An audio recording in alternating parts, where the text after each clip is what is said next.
Tehran, the Ministry of Intelligence and Security, Black Site, Sector 4, 2:31 a.m. The atmosphere inside the bunker is heavy, a toxic mix of ozone, unwashed bodies, and primal fear. The lighting is harsh, industrial-grade halogen floodlights rigged to the ceiling of a concrete box buried 100 feet beneath the capital city. The walls are soundproofed with jagged acoustic foam, designed to keep screams in and the world out. In the center of the room, kneeling on a blood-stained concrete floor, are 15 men. They are beaten.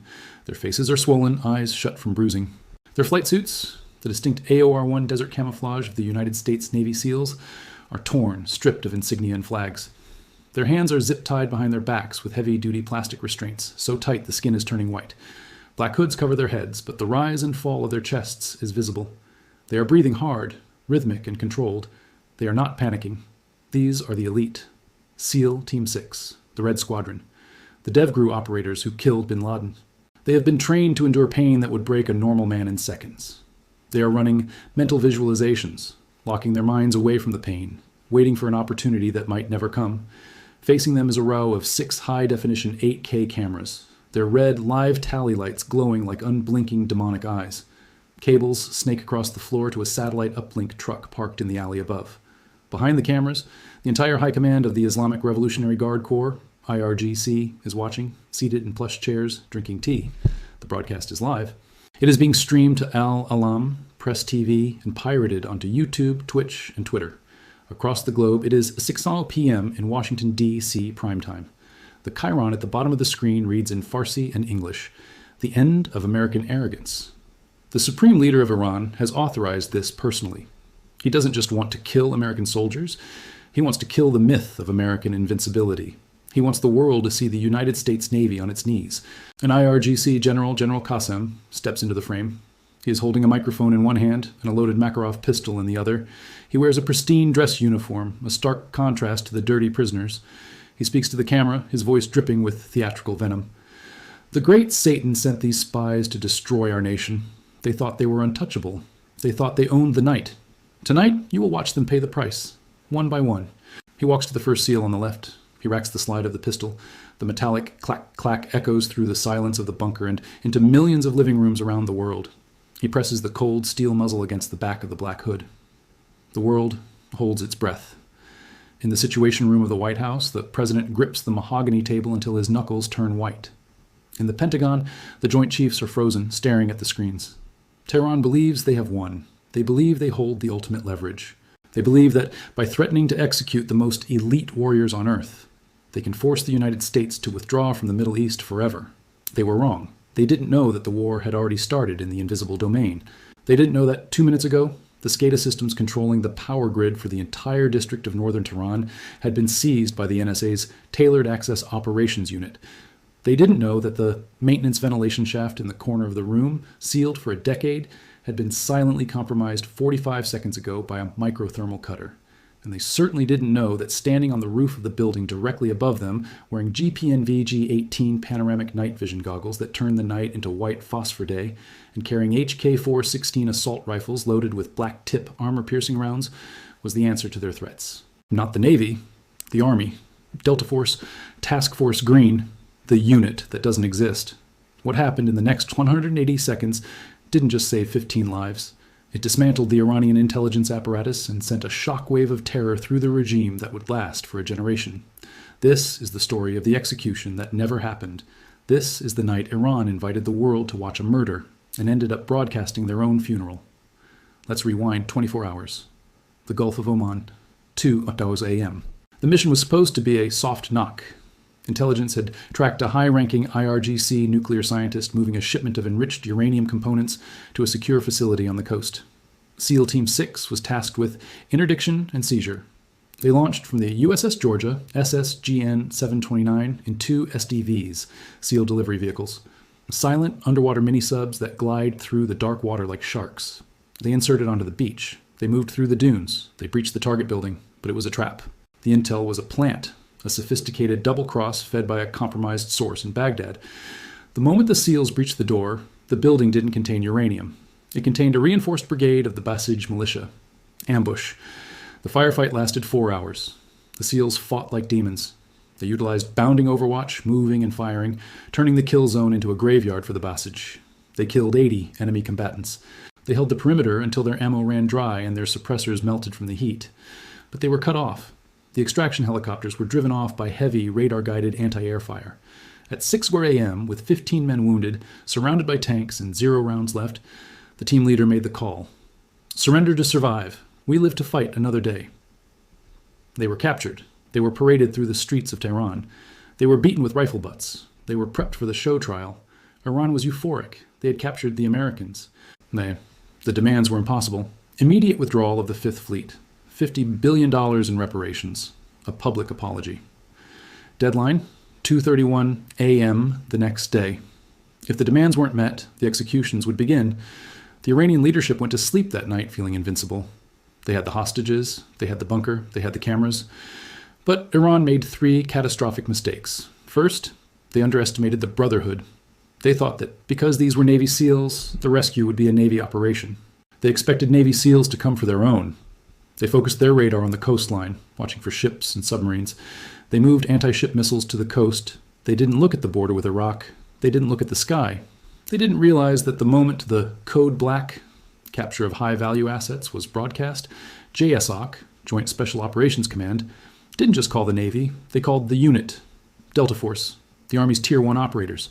There is a rivalry between the branches, yes, but when Americans are in chains, the rivalry dies. Delta Force didn't care that they were Navy guys. They only cared that they were Americans. While Iran was watching the ocean, Delta Force was loading onto MH-60M Silent Hawks in a classified airfield in Iraq. Second, they relied on air-gapped security. The bunker was deep. It was hardened against airstrikes. It had no internet connection to the outside world to prevent hacking. Iran thought it was impenetrable. They forgot about physical access. They didn't know that 12 hours ago, a CIA SAD, Special Activities Division, ground team had infiltrated Tehran using commercial cover, posing as a European news crew. They had located the bunker's external air filtration unit, hidden in a fake utility shed 3 blocks away. They didn't hack the network from a computer in Virginia. They hacked it by physically splicing a fiber optic cable into the bunker's internal comms loop. The NSA wasn't just listening. They were inside the room. They controlled the lights. They controlled the locks. They controlled the cameras. They controlled the air the Iranians were breathing. Third, and this was the fatal error, they believed in the sanctity of the capital. Tehran is deep inside Iran. It is surrounded by S-300 and S-400 air defense batteries. It is protected by the entire Iranian Air Force. They believed no American force could reach the capital without starting a full-scale war. They believed the U.S. president wouldn't risk World War III for 15 men. They were thinking politically. The president was thinking tactically. He authorized Operation Eagle Claw II, but this time with 2026 technology. Stealth, speed, violence of action. The infiltration plan was insane. It involved flying stealth helicopters, aircraft that don't officially exist, through the radar shadow of the Zagros Mountains, refueling midair in total silence, and inserting the team directly onto the roof of the ministry building in the heart of Tehran. It was a suicide mission on paper, but Delta Force doesn't read the odds. They write the after-action report. Tehran, 2:30 a.m., 1 minute to execution. Inside the bunker, the IRGC general is monologuing. He is enjoying his moment. He is telling the world about the evils of imperialism. The cameraman zooms in on the first SEAL. It is Chief Petty Officer Miller. His eye is swollen shut, his lip split. Miller lifts his head. He looks straight into the lens. He doesn't look afraid. He looks bored. He knows something the general doesn't. He can hear it. A faint rhythmic thumping. Not outside, but inside the walls. Vibration. The Silent Hawks are hovering 50 feet above the building. Their rotors are modified to reduce acoustic signature by 90%. They sound like a whisper in a storm. On the roof, Master Sergeant Sandman, the Delta Team leader, checks his watch. He adjusts his suppressed HK-4116, checking the chamber. Control, this is Voodoo 1. We are at the breach point. Charges set. Breaching frame locked. Copy Voodoo. You have the green light? Execute, execute, execute. Sandman looks at his team. 24 operators, clad in multicam black. 4-tube GPNVG-18 night vision goggles giving them a cyborg-like appearance. Carrying back enough firepower to level a city block. They are the apex predators of urban warfare. Sandman doesn't shout. He just keys his mic. Lights out. 2:31 a.m. The NSA cyber team flips the switch. The bunker goes black. Not just the lights, the cameras, the monitors, the electronic locks, the ventilation fans. Total, absolute darkness. For the Iranian guards, this is panic. They are shouting, fumbling for flashlights. Sabotage. Get the backup generators. Secure the prisoners. For the SEALs, this is hope. They know what darkness means. They know that, in the dark, the Americans own the room. For Delta Force, this is playtime. 2:31:05 a.m. The ceiling of the bunker, specifically the main ventilation shaft access panel, explodes. It's a linear cutting charge, precise, surgical. The heavy steel grate falls 20 feet to the floor, crushing a guard who was standing underneath it. Before the dust settles, the bangers drop. 9 bang flash grenades. The noise in the confined concrete space is apocalyptic. It produces 180 decibels of sound and 8 million candela of light. It overloads the nervous system. The Iranian guards are deafened, blinded, and disoriented. Their inner ears are scrambled. They are firing their AK-47s wildly into the ceiling, hitting nothing but concrete. Then, the ropes drop. Zip lines. Delta Force operators slide down the fast ropes like spiders. They hit the floor. They don't pause. They flow. Contact front. Drop him. Right side. Clear. Left side. Clear. The sound of the suppressed HK-4M16s is a distinctive foot. It is the sound of professional violence. The IRGC general, the man who was holding the pistol to the SEAL's head, tries to raise his weapon. He is blinded by the strobes. Sandman is on the ground. He sees the general through the white phosphor of his goggles. 2 shots. Center mass. Head. The general drops before he can pull the trigger. The executioner is executed. 2:31:45 a.m. 45 seconds into the raid, the room is secured. 12 IRGC guards are dead. The general is dead. The cameramen are cowering in the corner, hands on their heads. Sandman moves to Chief Miller. He pulls a heavy knife and cuts the zip ties. He rips the black hood off the SEAL's head. Miller blinks, his eyes adjusting to the dim glow of the Delta operator's IR strobes. He sees the army patch on Sandman's shoulder. Miller cracks a bloody, swollen smile. "Took you long enough," the SEAL rasps. "We were just about to start the party without you." Sandman grins behind his mask. "Uber traffic was a bitch. Let's get you out of here." The outside battle. While the room was being cleared, the war started outside. The ministry building wasn't undefended. An entire battalion of the besieged militia was stationed in the courtyard. They heard the explosion. They saw the helicopters on the roof. They started swarming the stairwells. "Voodoo, this is Overwatch. You have movers. Stairwell Alpha. 50-plus packs. Heavy weapons. They are coming up." "Copy, Overwatch. Feed them." Orbiting at 8,000 feet, silent and invisible, was the Angel. An AC-130J Ghost Rider gunship. "Slayer 1-1. You're cleared hot on the courtyard. Danger close. Keep the stairs clear." "Copy. Guns ready." The 30-meter chain gun spun up. The sound of freedom. The rounds punched through the roof of the stairwell annex. They exploded inside the concrete structure. The besieged militia, running up the stairs, ran into a wall of high explosive death. Then the 150-meter howitzer fired. The shell landed in the center of the courtyard, vaporizing a technical truck mounted with a heavy machine gun. The attack stopped. "Courtyard sanitized," the AC-130 pilot reported calmly. "You have your exit. Tehran. 2:35 a.m., 4 minutes since the breach.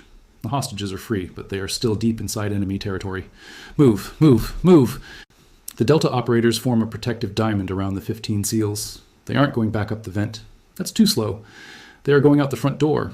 They blow the main blast doors of the bunker with C4. They sprint through the corridors of the ministry.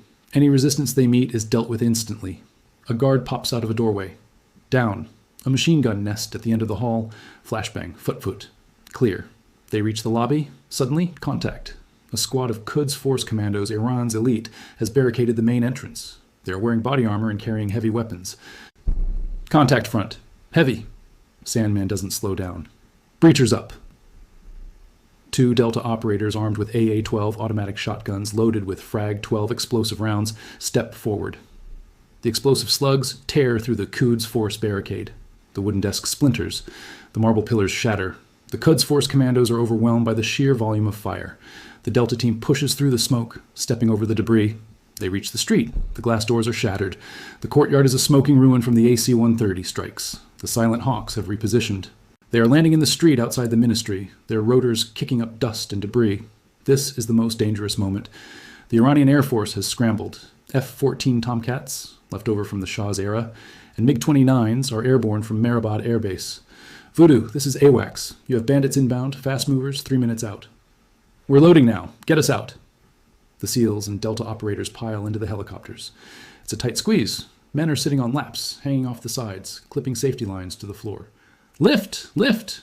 The helicopters roar into the sky, banking hard to the west. The air war. The Iranian jets are closing. They have radar lock on the helicopters. The Iranian pilots are screaming in excitement. They think they have an easy kill. They are about to shoot down the Americans, escaping with the hostages. They forgot about the Raptors. Cruising at 50,000 feet, lurking in stealth mode, were 4 F-22 Raptors. They had been shadowing the operation the entire time, undetectable by Iranian radar. Raptor 1, I have a lock. 4 bandits, high aspect. Cleared to engage. Protect the package. But we're Fox 3. The Iranian MiG-29 lead pilot never saw it coming. His radar warning receiver didn't even beep. The AIM-120D AMRAAM missile, traveling at Mach 4, hit his engine before he knew he was under attack. Boom. The second MiG pilot saw his leader vanish in a fireball. He panicked. He broke hard right, dropping flares. Fox 2. An AM-9X Sidewinder from the second Raptor took his tail off. The F-14s, seeing the MiGs die against an invisible enemy, realized they were fighting ghosts. They decided that discretion was the better part of valor. They turned back. Airspace clear. You are safe to cross the border. 2:50 a.m. The formation crosses the Zagros Mountains. They are back in Iraq airspace. The radio chatter is ecstatic. Jackpot secure. All souls on board. No casualties. Inside the lead helicopter, Chief Miller looks at Sandman. The adrenaline is fading, replaced by the pain of his injuries. You guys are crazy, Miller says, shaking his head.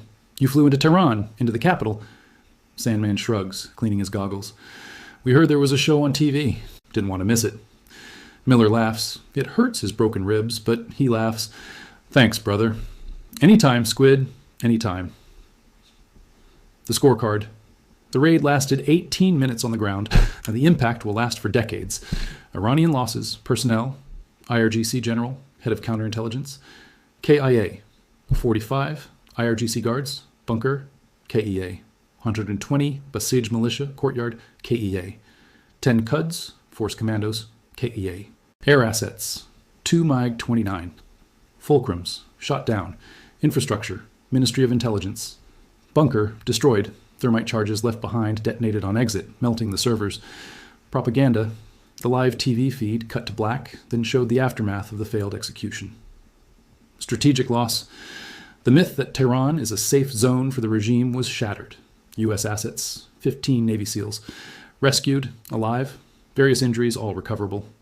24 Delta operators, 0 casualties, aircraft 0 losses, ammunition, heavy expenditure, message, delivered, the aftermath, and the truth. At 6:00 a.m., the Iranian government tried to cover it up. They claimed a gas explosion at the ministry caused the blackout. They claimed the prisoners were moved to a new location, but they couldn't stop the signal. The NSA had recorded the feed from the cameras before they cut the lights. They had the footage of the general's fear. And more importantly, the Delta operators had helmet cams.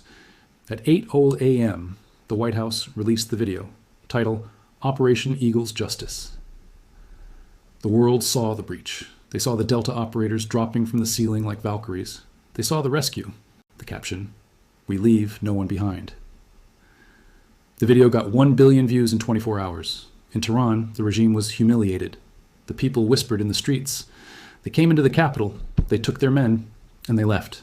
The Revolutionary Guard could do nothing. It was the ultimate loss of face. Geopolitically, the shockwave was immense. Kim Jong-un in North Korea watched the video and canceled his missile test scheduled for the next day. Putin in Moscow watched it and ordered a review of his own bunker security. The message was universal. There is no wall high enough, no bunker deep enough, and no army big enough to keep the United States from coming for its people. The lesson. The lesson learned that night was visceral. Iran tried to play a game of media manipulation. They tried to use fear as a weapon. They found out that fear works both ways. They learned that you do not threaten to execute American soldiers unless you are prepared to die. They learned that the U.S. military is not a monolith. It is a family. And when you hurt one brother, the other brother comes through the wall with a machine gun. 15 SEALs went into the dark. Delta Force turned on the lights, and Tehran is still blinking. Mission accomplished. Target secure. Welcome home. Script ends.